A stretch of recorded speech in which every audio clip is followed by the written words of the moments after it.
What I'd like to do is have our panelists come up for the afternoon and let you all finish this afternoon session so we can finish by 3 to direct questions to anybody who presented this afternoon.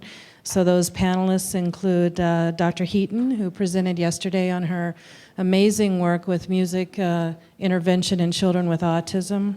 Dr. Thaut, who's really pioneered the field, as you all know, in music intervention in Parkinson's disease. Connie TOMAINO, let's pronounce her name correctly, Connie, like the New Yorkers do, who obviously has been such a pioneer in music therapy, working for, not for, but I think Oliver Sacks has been working for her for about 30 years. And then I'd like to introduce 2 very famous musicians, Alan Gilbert, the music director of the New York Philharmonic, and Harvey D'Souza, who's quite a famous violinist, and with the Academy of St. Martin in the Fields to join us. So, and Barry, would you like to come on up too? I think we'll bring another chair up.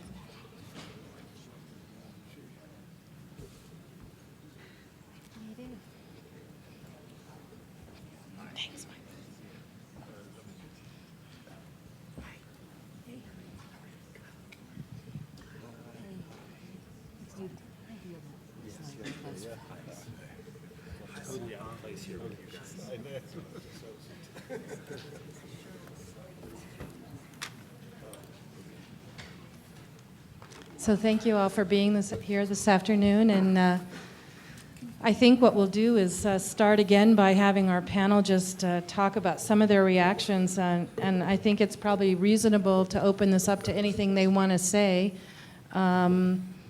related to this afternoon section or this morning's. And there is one thing I do want to address, Tim, that you raised that I hope our clinic is not like, and it's the clinic that you described where the music therapist is the only person allowing a patient to feel in control. Because one of the really important things we've learned in our cancer center that we insist on is that even our physicians are there to serve our patients. And the patient who seems to heal the best, I can't tell you why this is. And Stuart Isikoff, our writer from the Wall Street Journal here, and I talked at lunch, there's just as much mystery in science as there is in music, quite frankly. So many of the intensive, and I'm a hard-ass scientist, many of the intensive science interventions we do, we don't fully understand how they work, despite the fact that we think we want to. So there's mystery in everything. But one of the most important things we've learned, that a patient who feels in control of their choices in the medical setting always does better.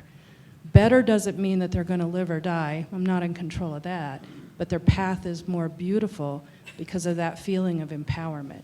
And I think music brings that, along with many other attitudes about the healing space. So with that, Barry, do you want to make some comments about this afternoon, since you led us off so beautifully, and we'll go down the table. Thank you, Cheryl. Yeah, I think this has been a very important session, and I think one of the most important things we can learn from it is exactly what Cheryl was talking about. I can tell you that at Memorial Sloan Kettering, our integrative medicine program is based on the principle of giving patients tools with which they can help themselves. And this is where they get the ability to exert control over what seems like an uncontrollable circumstance. And we see this in all of the integrative medicine modalities that we offer, and it's especially true for music therapy, but it's really true for all of them. And that's a key that we are so conscious of, and we want our patients to be able to exert control by selecting what they can do, by deciding which physical fitness program they want to engage in. We offer many, and all of them are appropriate for patients at Sloan Kettering, and so on and so on. And particularly with music, it is a perfect opportunity to do exactly that, and it is absolutely essential to patients' well-being. So I think this has been a very important and very broad discussion, which I personally appreciate.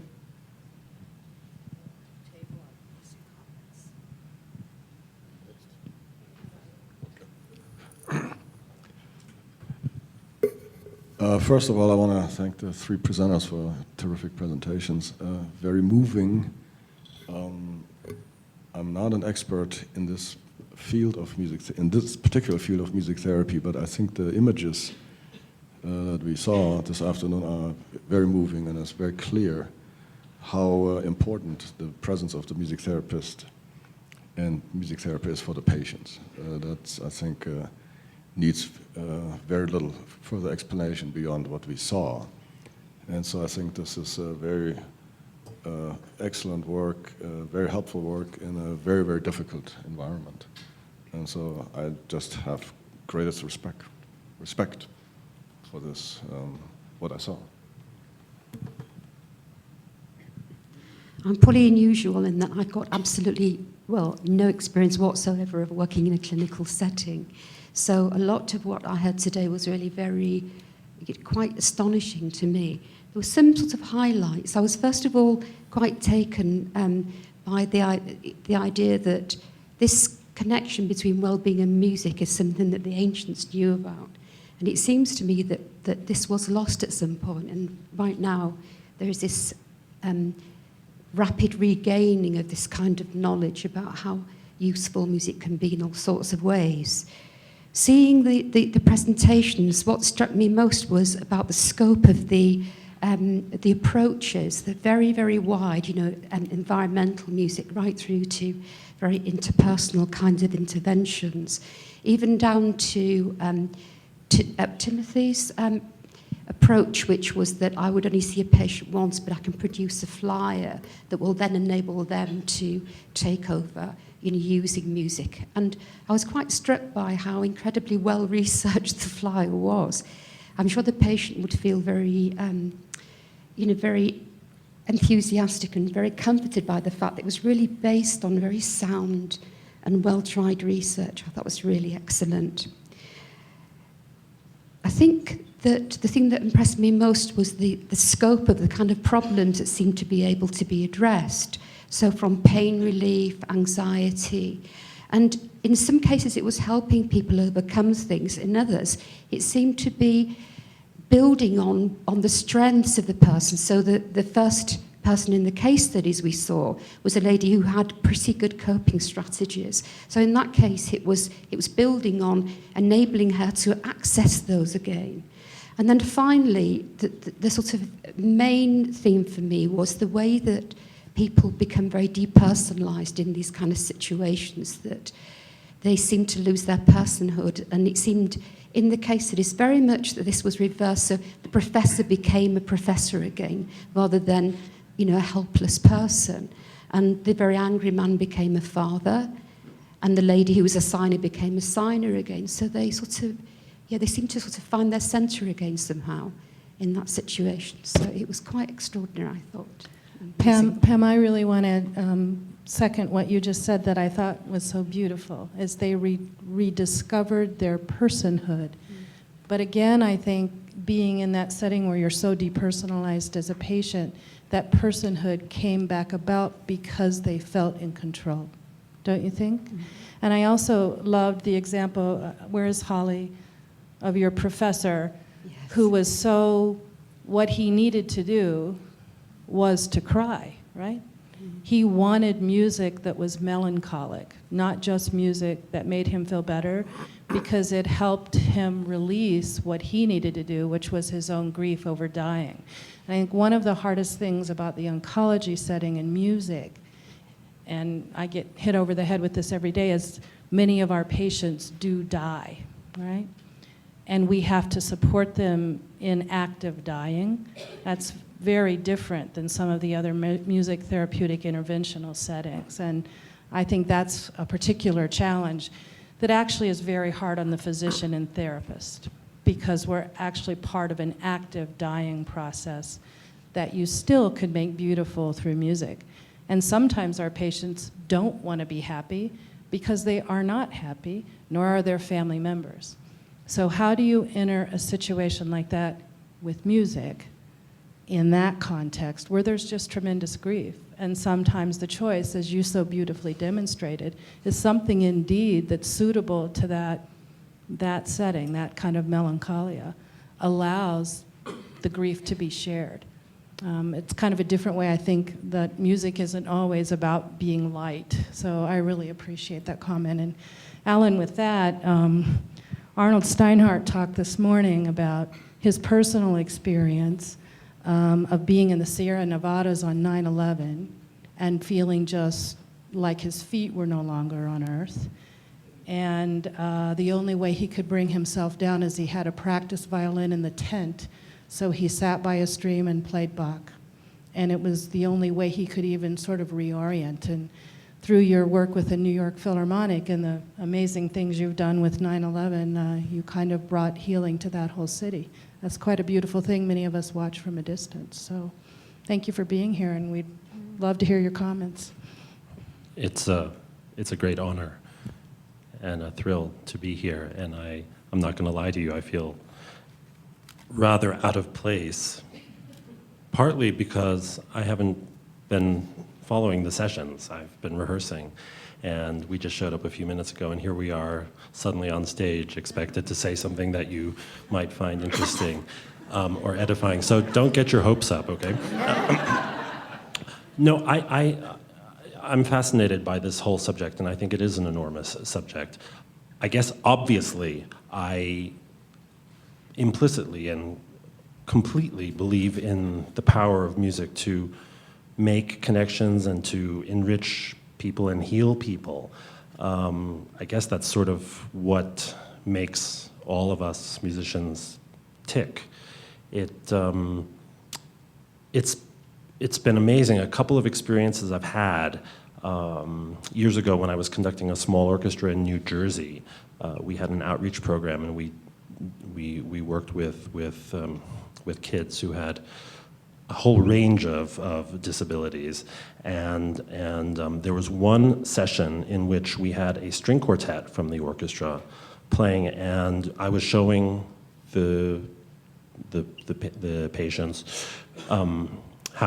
how to conduct in a very rudimentary way, and I showed if you move your arm faster, the music will go faster. If you make a bigger gesture, that might suggest that the musician should play louder.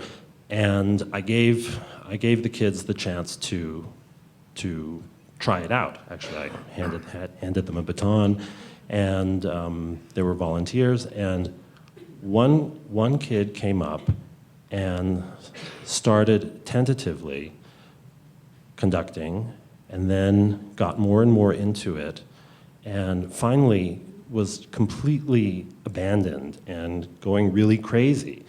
And I looked at the back of the room, and one of the doctors was in tears, and I didn't know until that point that this autistic kid had never gotten outside of himself until that moment. Suddenly he was moved to volunteer to try this out, and something burst loose in him, and that was the turning point for his treatment.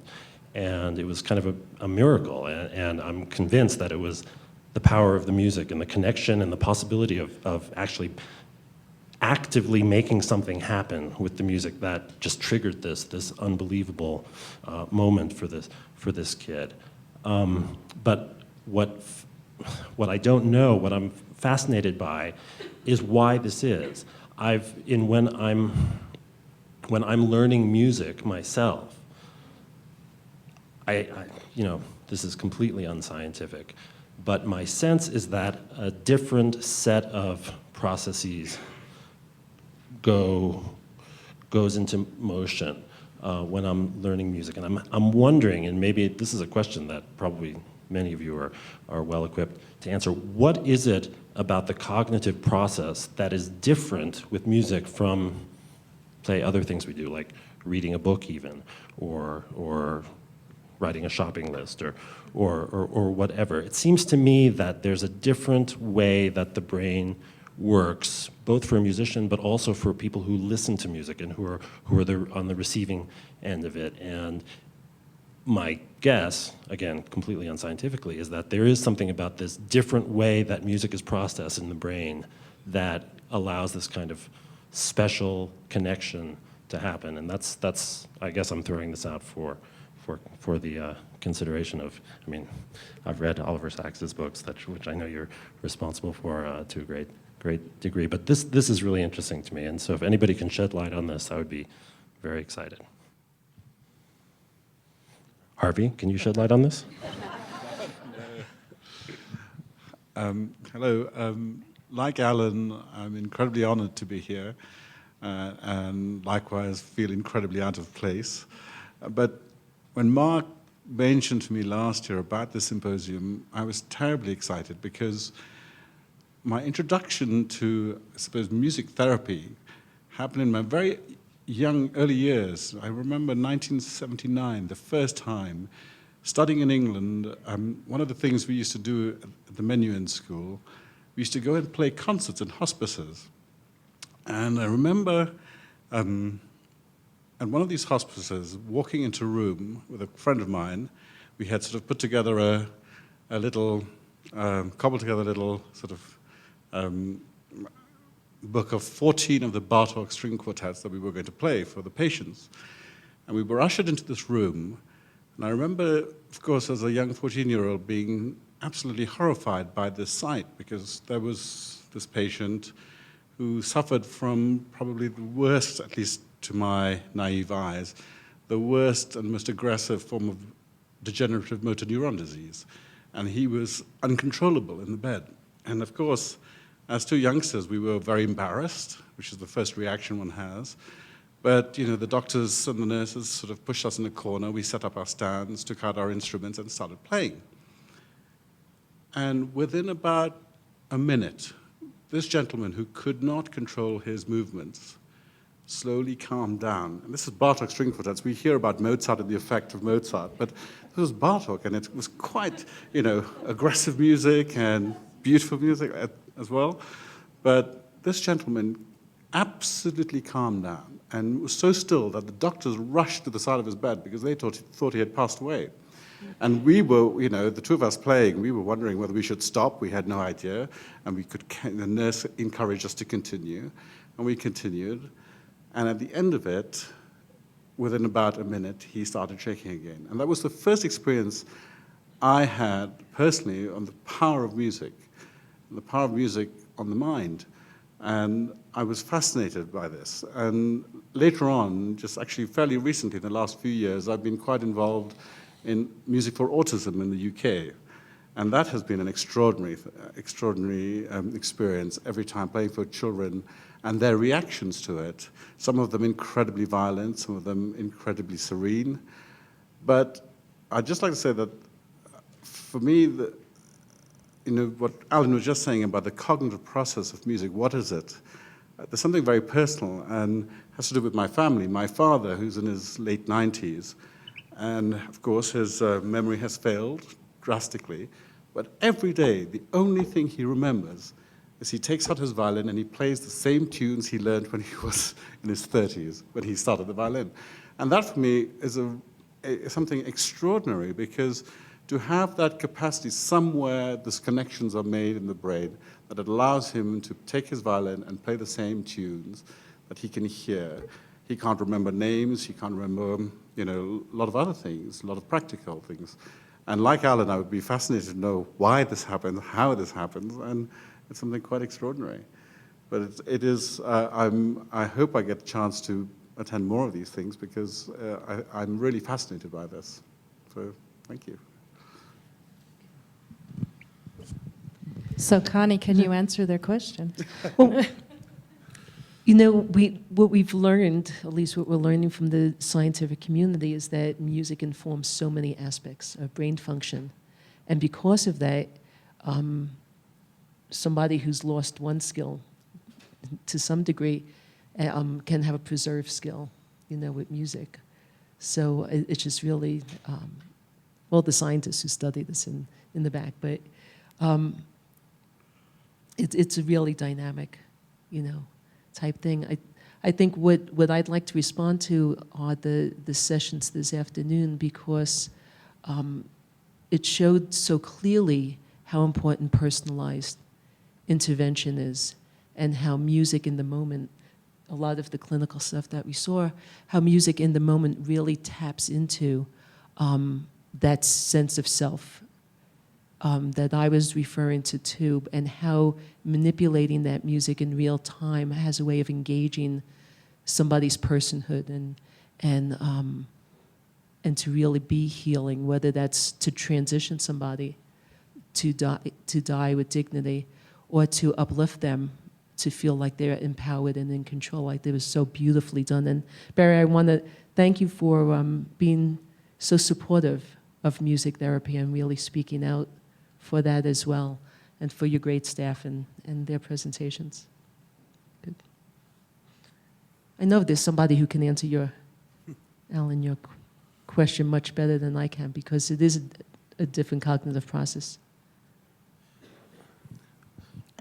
I guess to sort of make perhaps more succinct my question, is the fact that, say, if you're learning a song with lots and lots of words, it's possible rather easily to memorize the words because of the music. If it were not, and I know actors often create a kind of musical subtext or in their head in order to help memorize words, is the fact that music seems to help that kind of memorization or learning, is that connected to the result music can have in a therapeutic way? That's really what I'm curious about. It's the doubling of the sensory input that the music,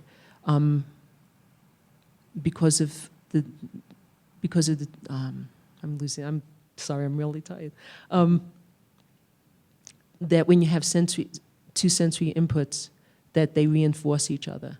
So, and the shape of the music can actually support the information that you're trying to learn. So, like putting the telephone number to a jingle, so you can chunk the 3 and 4, and so remember that helps recall.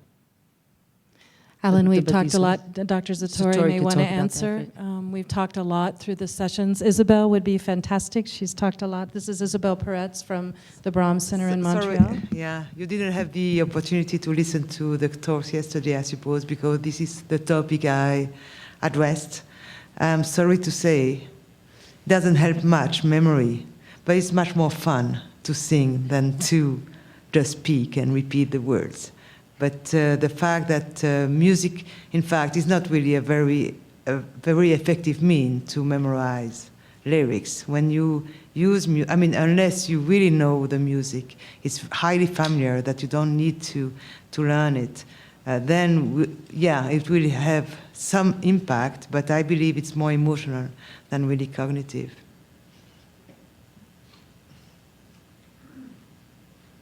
Harvey, we talked a lot yesterday about Alzheimer's disease and dementia and aging, and also today. And Peter Janata gave a beautiful talk about autobiographical music. So there's something that we don't understand that I think David Huron may talk about in his session this afternoon, that the music you particularly hear in your formative teenage years seems to get laid down and cemented in the brain, so that when you're 50 or something like me, I can remember the words to every song in high school if it comes back on the radio all of a sudden.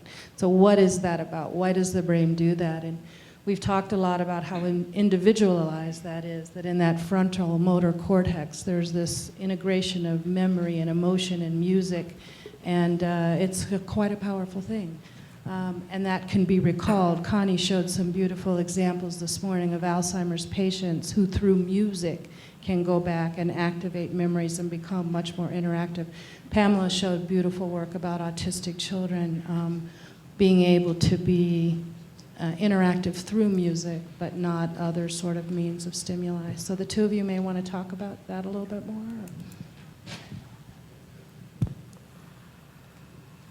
Well, one of the things that we have found in working with people with Alzheimer's disease is that memory for music is, at least autobiographical music, is pretty well preserved with them, and that through using music of personal importance, music that Peter Janata has, illustrated in his studies, that represents a period of one's life, a special event, is really not only connected to emotions, but connected to the facts of that part of your history, and that we can access or allow the patient to access that information by using those specific songs, and how dynamic and almost instantaneous that could be, which is really amazing.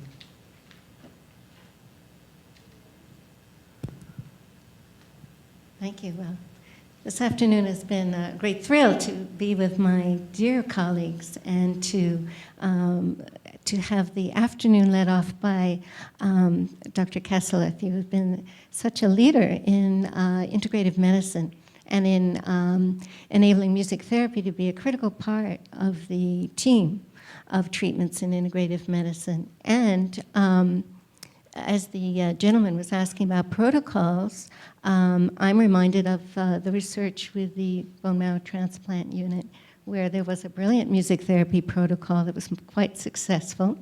And so I'll be presenting some protocols that I've used in a randomized controlled trial. So for the gentleman who asked about specific music therapy actions, we can package some music therapy with the individualized assessment, with the understanding of the individual's needs, and yet have the parameters of the importance of the music and the music therapist included in that little package.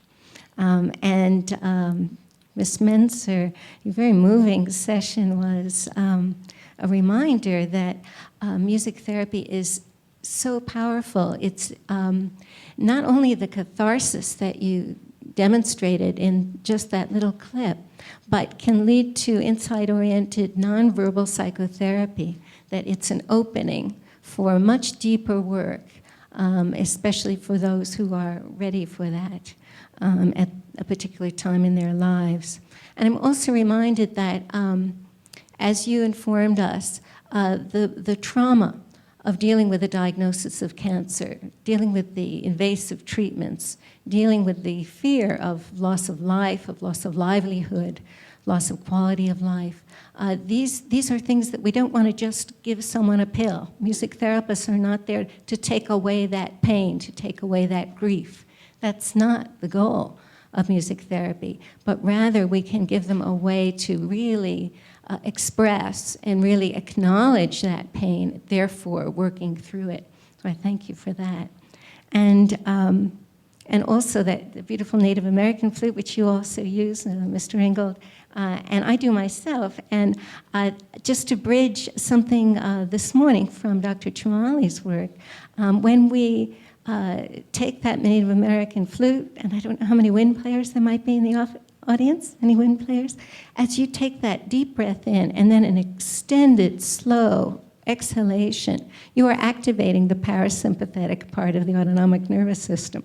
So Dr. Chumali would be very proud of you all. Another question that came up was regarding reimbursement. And in the state of Massachusetts, Blue Cross Blue Shield has a rider on their health insurance policy, and people can purchase integrative therapy so that they can have treatments like acupuncture and massage and other non-traditional treatments reimbursed. Music therapy can also be reimbursed. American Home Health was the agency that was certifying music therapists, checking on their qualifications, and so music therapy can be in that package. So it is possible to develop these things, and I think Dr. Thaut has something to say on that.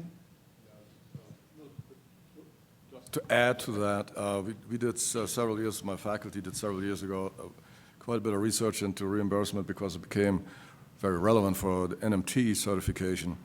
There is a difference between inpatient and outpatient. Inpatient should be covered by the bed charge. At least in your rehab, the hospital gets a set charge for 3 hours, 5 hours per day. How the hospital uses that money is up to the hospital administration. Physical therapy does not get billed in the hospital. They're paid for. So if a music therapist, a neurologic music therapist is supposed to be hired, then that person can be hired and is paid for. Outpatient is different. That's a question of individual fee-for-service requesting from insurances. Insurances tend to be skeptical because it doesn't come up very often. With NMT, I personally know that probably more than others in music, other forms of music therapy, that actually becomes more of a standard. They tend to ask for evidence. Are there any research papers for this? And then we see actually quite a bit of that. But outpatient is always by case. That's a case situation. It also differs from state to state some. The biggest lockbox of all of that is Medicare, and I think that was already alluded to, and that may take another major science evidence effort. But music therapy in general can be reimbursed in an inpatient. It is essentially reimbursed as long as the administration wants it to be reimbursed. And Michael, as you've implied, it is the randomized controlled trials and the research base that I think will contribute to convincing medical insurers of the efficacy of music therapy. Just a final comment then on Mr. Ringgold's talk. I think this conference is a testament to the collaboration on those important questions that you placed for us, and it's a wonderful opportunity for collaboration, so count me in, and a couple of hundred friends we have here, I hope, will join us. Thank you.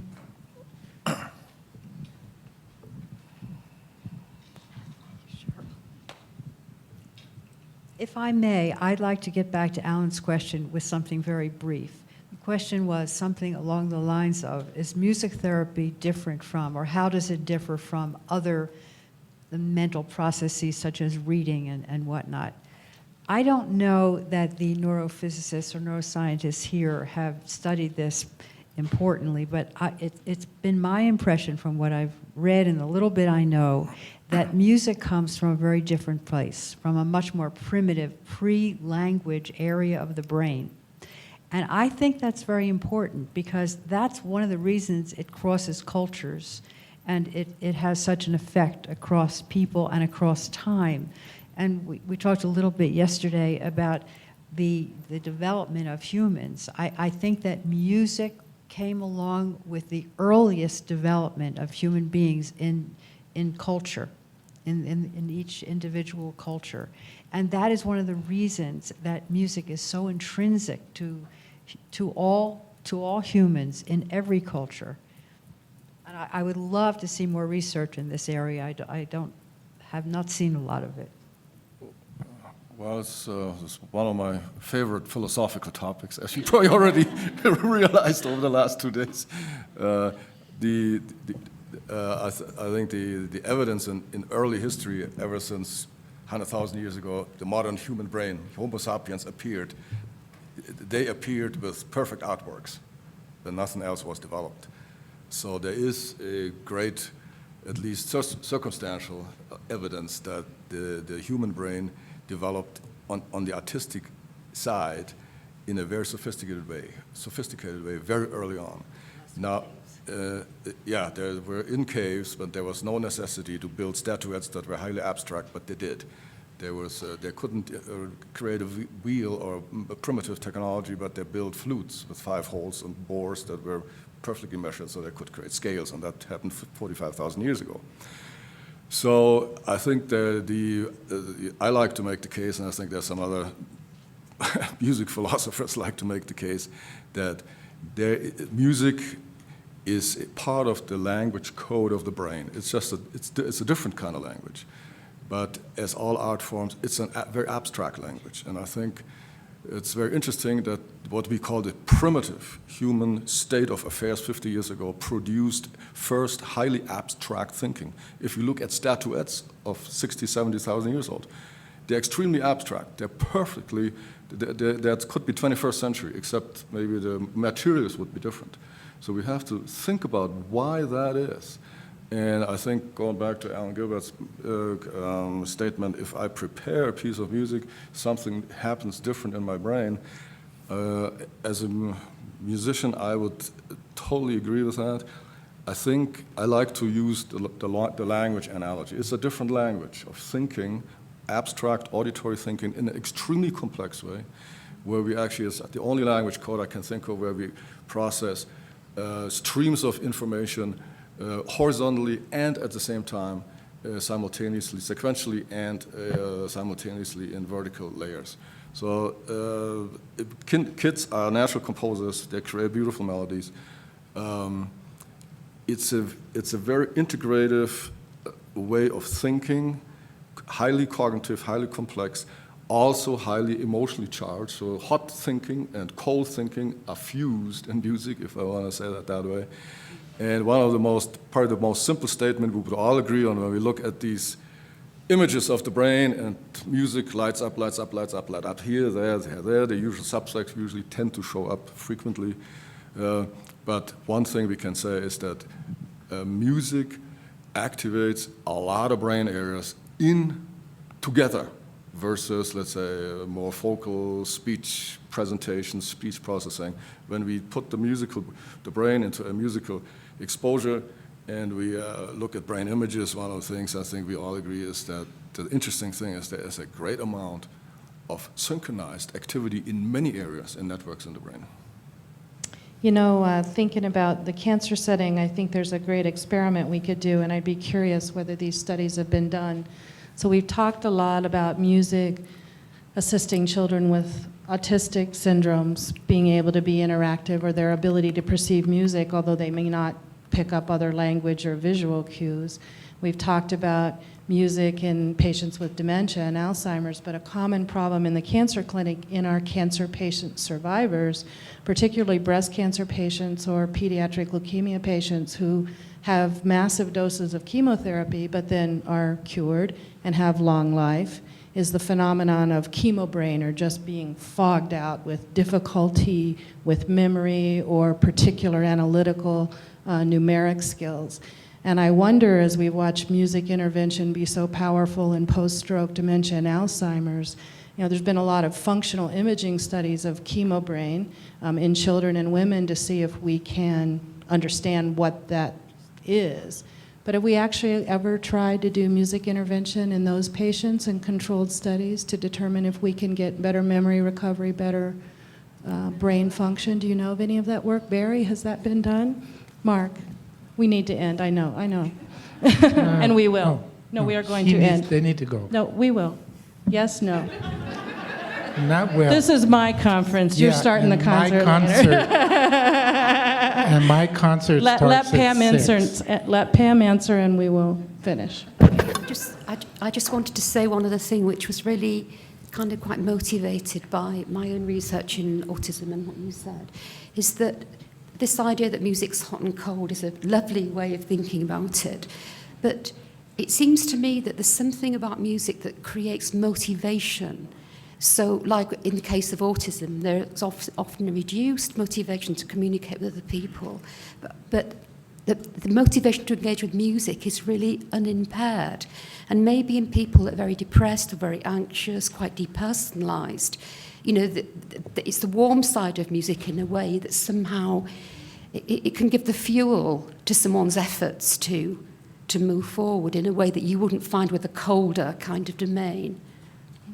If that makes sense. And Barry said the studies have been done? I don't believe so. You don't believe so? No, but that's a very So it's a good question. So with that, Mark, I would like to thank all of the presenters of this morning and this afternoon for really fantastic interactions.